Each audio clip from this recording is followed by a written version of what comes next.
So good to be in Boston again. Do people say that often? I'm coming from California. I really do mean that. I spent a couple of years here as a fellow at Harvard, and right before I moved to Riverside, and so I have a special affinity just for the Boston area. I was able to get a lot of work done. It's my favorite place, and I'm just so very happy to be here. Okay.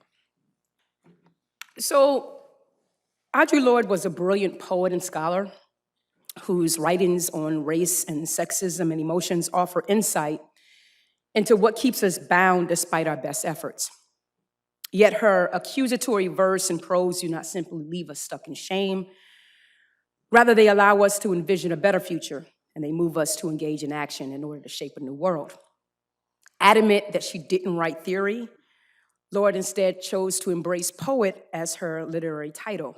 But despite Lorde's own thoughts about herself, Nancy Barrino, the original editor of Lorde's essay collection, Sister Asada, was right to conclude that Lorde's voice is central to the development of contemporary feminist theory. She is at the cutting edge of consciousness. Now, I experienced such thinking upon my first reading of her essay, The Uses of Anger. I discovered it in 2012 by reading philosophy journals, articles about emotions, and I noticed that feminist philosophers were taking her very seriously as a theorist and drawing inspiration from her argument that anger was epistemically and practically useful, particularly in a patriarchal society that teaches women not to be angry and punishes them when they express rage. Now, I think a lot of you are familiar with the essay. In the essay, Lorde defends anger's role in the fight against racism from a feminist perspective.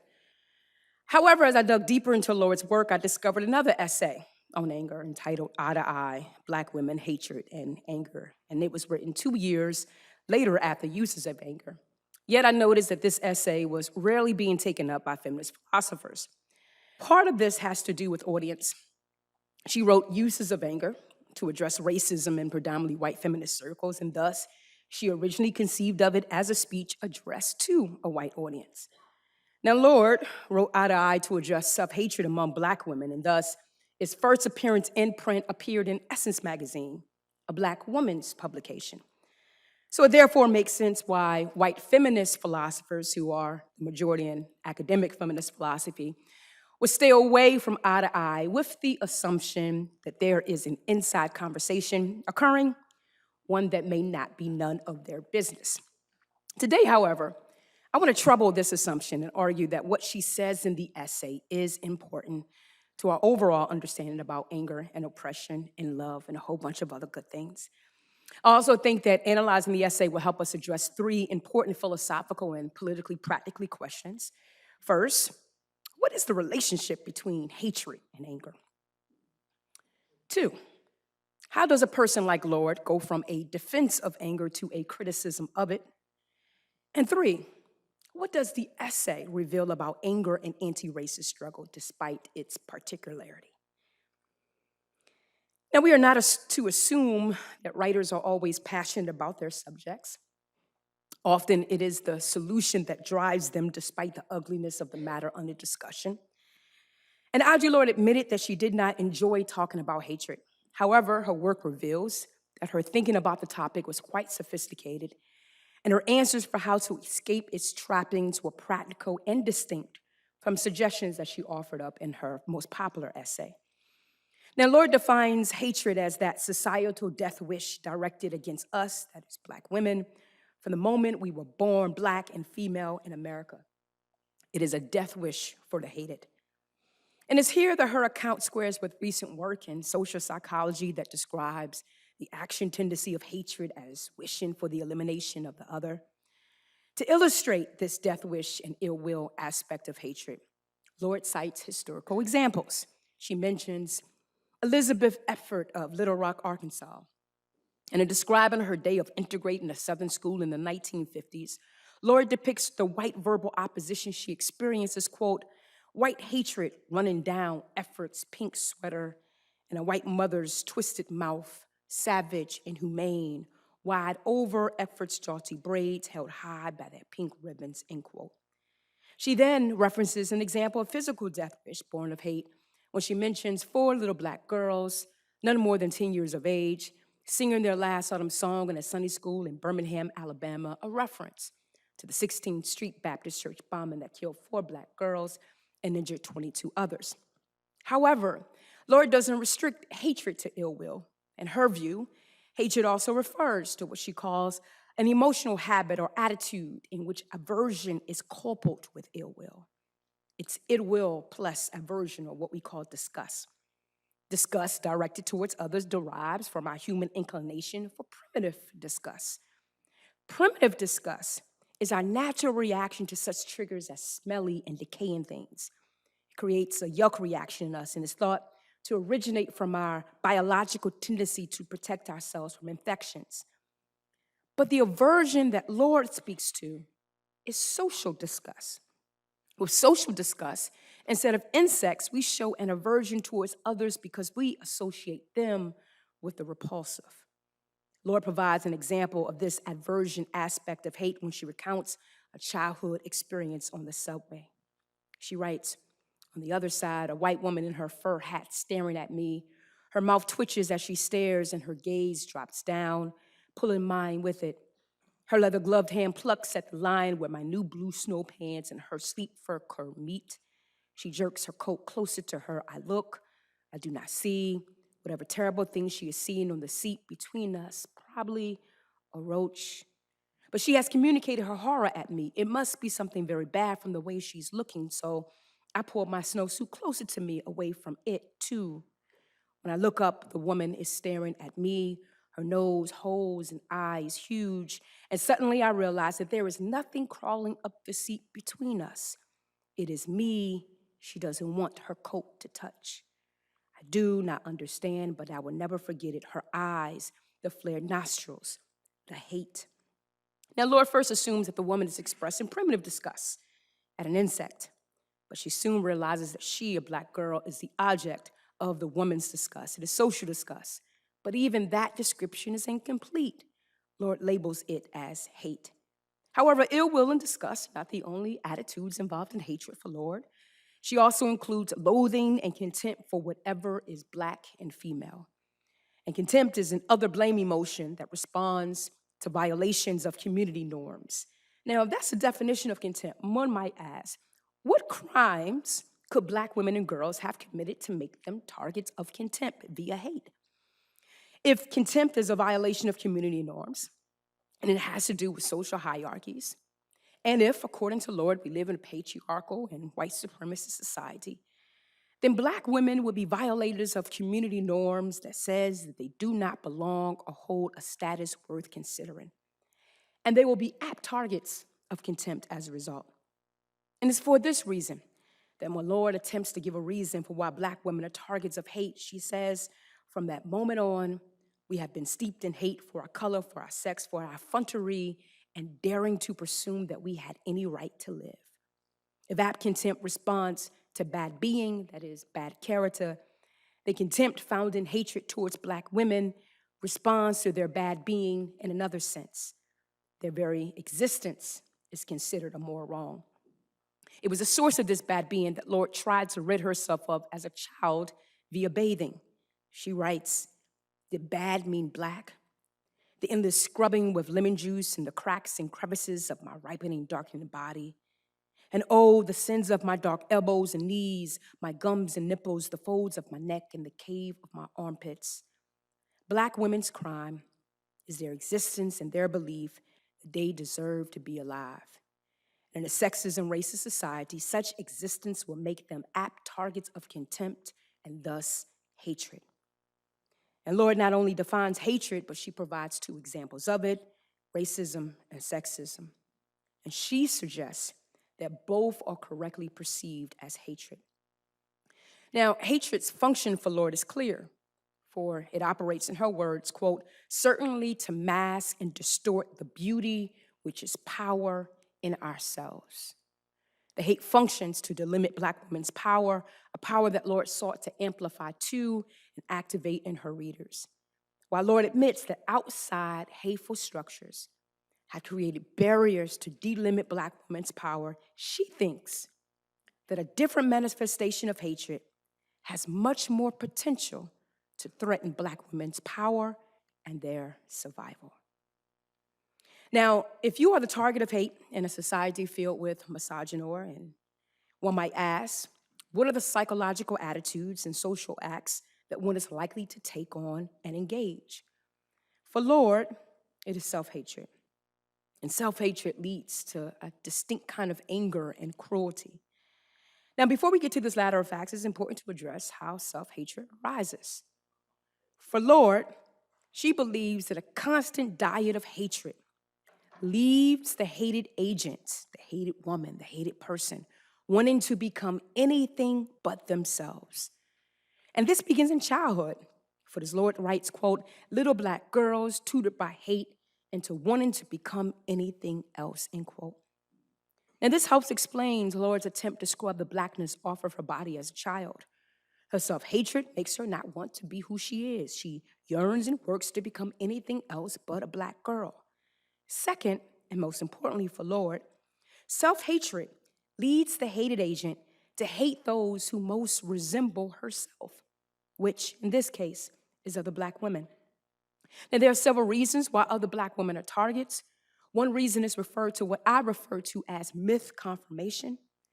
If there is a mythology that exists about a racial group and one internalizes it, an encounter with another person of the same group can remind or amplify the truth of the myth, and hence the truth about oneself. Lorde thinks that other women, other black women, are the targets of self-hatred because their presence is the very embodiment of white mythology. And thereby it yells out what is well known about black women and their status in society. Seeing another black woman confirms a well-known secret that black women, including oneself, are apt targets of disgust, contempt, and ill will. Lorde states, quote, we cut our eyes at sister because she can only reflect what everybody except mama seemed to know, that we were hateful or ugly or worthless, but certainly unblessed.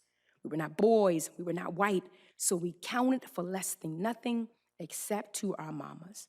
And it's here that the contemptuous aspect of hate appears. Black women are the targets of this self-hatred, not only because they can remind each other of the myth, but because they can reflect the hated person, the hated agent, the hated woman. She writes, we bear the face that hatred seeks. The other black woman is indeed like her. And if you hate yourself, you will likely hate those who most resembles you. Lorde describes it as such. For once she takes the white world's estimation as black women synonymous with garbage to heart, then deep inside, she will always believe that she is truly good for nothing. And it's easier to see you as good for nothing because you are like me. And it's here we see that the other black woman's bad being is a reflection of one's own bad being. The self-hatred would not only create psychological struggles, but produce effects that reify the claims of white supremacy and halt the necessary love needed to reclaim black women's power under oppression. For Lorde, anger becomes the vehicle that brings about these destructive results. Now, it must be noted that such claims are not meant to pathologize black women. To be sure, if anything is pathological, it is the conditions that give rise to this kind of anger. It is the pathological context that engenders black women's anger, for as Bell Hooks declares, white supremacy is rooted in a pathological response to difference. A society that hates black women ever since they were born simply because they insist on the right to exist is indeed pathological. In addition, Lorde held an inclusive and expansive perspective concerning oppression and its effects. Misusing anger is not just a vulnerability that black women face. Lorde, in the essay Uses of Anger, exposes the distinct problems that angry white feminists also face in response to their own racism and mistreatment of black feminist allies. What she is pointing to as black women as a case study is the mechanisms and outcomes involved when any group of people are the targets of societal hate. Though there will be important differences, hatred and thus self-hatred will exist among the oppressed. Her diagnosis is not just exclusive to the black woman experience, it is a message for us all.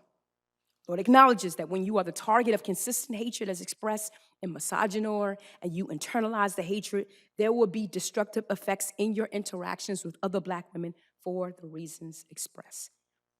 Growing up, metabolizing hatred makes it the case that, quote, every human interaction becomes tainted with a negative passion and intensity of its byproducts, which is anger and cruelty.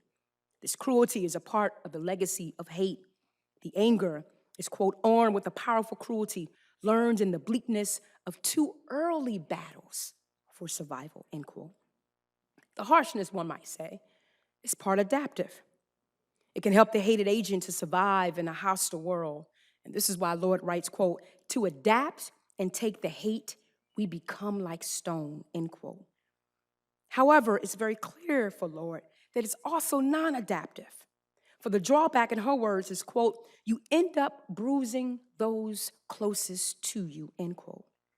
Those who you need to survive. The idea that harshness can protect you forever, and Lorde calls this myth of self-protection, it, in her words, breeds harshness and cruelty where what is needed is softness and understanding. Anger and self-hatred also spawn harsh judgments of other Black women. And this judgment then leads to a competition with other Black women, a contest whose reward, one falsely believes, can offer them escape from white hatred. The invisible battle rules demand that the angry woman outdo her reflection to escape semblance as a way to also escape her oppressive, inferior state. This is what Lorde writes. We are Black women, defined as never good enough. I must overcome that by becoming better than you. If I expect enough from myself, then maybe I become different from what they say we are, different from you. If I become different enough, then maybe I won't be anymore. If I make you different enough from me, then I won't need you so much. I will become strong, the best, excel in everything, become the very best because I dare to be anything else. It is my only chance to become good enough to become human. Becoming different and better than another Black woman is believed to be a ticket to the liberal conception of the human. Of course, this is fantastical thinking and a futile attempt at gaining recognition in a white supremacist society. But even if it wasn't futile, Lorde believes that the end of white supremacy and the dawn of white approval are unable to give Black women what they need. They, white acceptance, in Lorde's words, would never satisfy our particular Black women's need for one another, given our shared knowledge and traditions and history, end quote. Unfortunately, this kind of anger, hatred, and cruelty impedes on this togetherness. Anger born out of self-hatred creates distance between women. It keeps them separate. And this distance functions to make Black women less like each other. It makes me less like you, makes you less like me. And it's here that Lorde interrogates the dual potential of anger. Anger in response to outsider hate can bring outsiders and insiders closer. This is because anger sparks contestation, demands accountability, and thus provokes contact and approach. But anger in response to insider hate or self-hatred, where the connection between them is problematic, it widens the gap between insiders. This occurs because of their unwillingness to face each other's judgment, to examine the anger. Lorde believed that the road to anger is paved with our unexpressed fear of each other's judgment, and this road widens their connection. But as we shall see, closeness is the cure to hatred, and an examination of anger and a move towards love can counter self-hatred and offer a way for women to give each other the gift of themselves. So although hatred and self-hatred are strong forces, Lorde does think that there's a possible way to find a way out of them. And she believed that it is possible to break through this interrogated agony, to refuse acquiescence in this bitter charade of isolation, of anger and pain. So what way out does she provide? And she provides several. For the sake of time and the clock that's before me in front of my eyes, I'm just going to highlight 2 remedies. So consistent with her idea that there are uses of anger, as argued for in her essay bearing that name, Lorde thinks that righteous fury exists and that there are many apt targets of fury. Examples include those who throw dehumanizing messages at Black women. And Lorde is adamant that there is a distinction between hatred and anger, defining the latter as a passion of displeasure that may be excessive or misplaced, but not necessarily harmful. Anger used does not destroy, hatred does, end quote. Lorde does not change her mind about the uses of anger. Moreover, she expresses a concern for how hate can make anger go wrong. The challenge for Lord is how do we keep from releasing our angers at them upon ourselves and each other? So one solution she provides is to learn one's value and affirm one's own worth. This entails first admitting that there are parts of oneself that one doesn't like, and then make friends with those parts that are both disliked and like. It involves learning what is possible for oneself and being careful not to reach an impossible standard that others set in order to make you prove your humanity to them. It entails recognizing one's value and to value each other, for it's only through self-recognition that one is able to recognize the worth of others who are like you. It's only by learning to love oneself can one love others. Self-love is not about slogans or surface appreciation. It's about reclaiming and empowering one's present self and embracing the past self.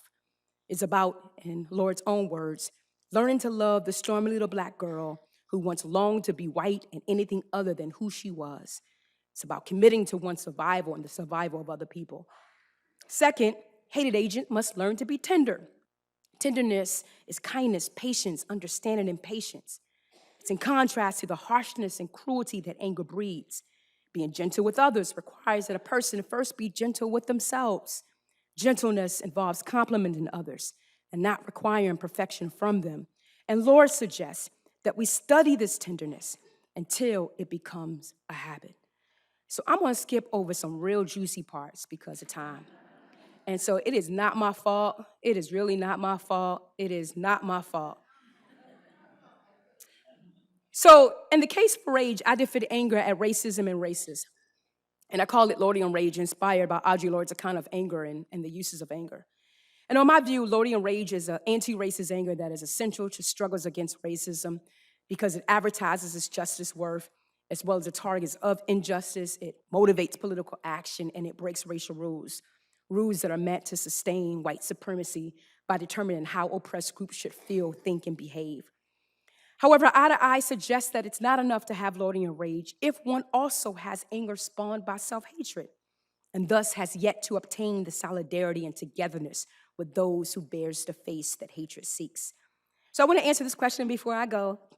So can Lordian rage, this anti-racist anger, this positive anger, sustain the hated agent?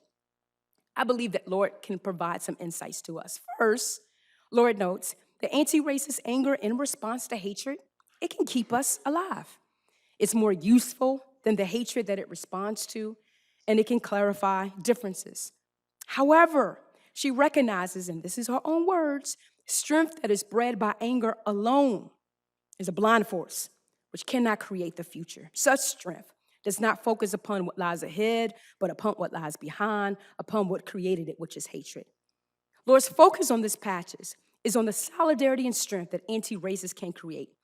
But she thinks that anger at the oppressor is not enough to bind and strengthen the oppressed, no matter how useful it is for fighting powerful, oppressive outsiders. I believe eye to eye gives us resources to make up for this lack. So what is that lack? Lord also recognizes that engaging in anti-racist anger to fight hate is not enough to give us the power that hatred seeks to restrict. They need something more. She writes, and political work will not save our souls, no matter how correct and necessary that work. Yet it is true that without political work, we cannot hope to survive long enough to affect any change, and self-empowerment is the most deeply political work there is and the most difficult. Anti-racist anger allows resistors to engage in political work that gives them a chance at survival. But it's only when they let go of self-hatred and the anger that it engenders and embrace tenderness, self-love, and self-worth can they regain their power, which is hatred's true target, and the embrace of each other. And it's only in doing so are they able to save their soul. This is the empowerment that Lord defends. And this is not to say that political work or political emotions are not important or necessary. More is needed, like love, empathy, solidarity, togetherness, and tenderness among community members. It is difficult work, but as Lord describes, it is the most deeply political work there is. So in conclusion, anti-Black racism, misogyny, xenophobia, anti-Semitism, I can go on, and other forms of hatred are on the rise in the Western world. And many have been emboldened to express hate in ways that would have been looked down years ago. I think every generation thinks that. And it's for this reason that many people, journalists, political theorists, philosophers have given philosophical, practical attention to the phenomenon. But it's not enough to only analyze group hatred, racial hatred, or hate speech. I think hatred has an afterlife, what Lorde refers to as self-hatred, anger, and cruelty. And if we do not examine and seek to remedy them, then even when all the racist and sexist hate disappears, hatred will remain as powerless people lie in its wake. Audre Lorde draws our attention to how self-hatred manifests and how it fuels a distinct kind of anger and cruelty. And she challenges us to engage in the important work of working on ourselves and each other to combat it. I think that we will be wise to heed her recommendations or witness the alternative, power and connection extracted from the lives of those who need them the most. Thank you.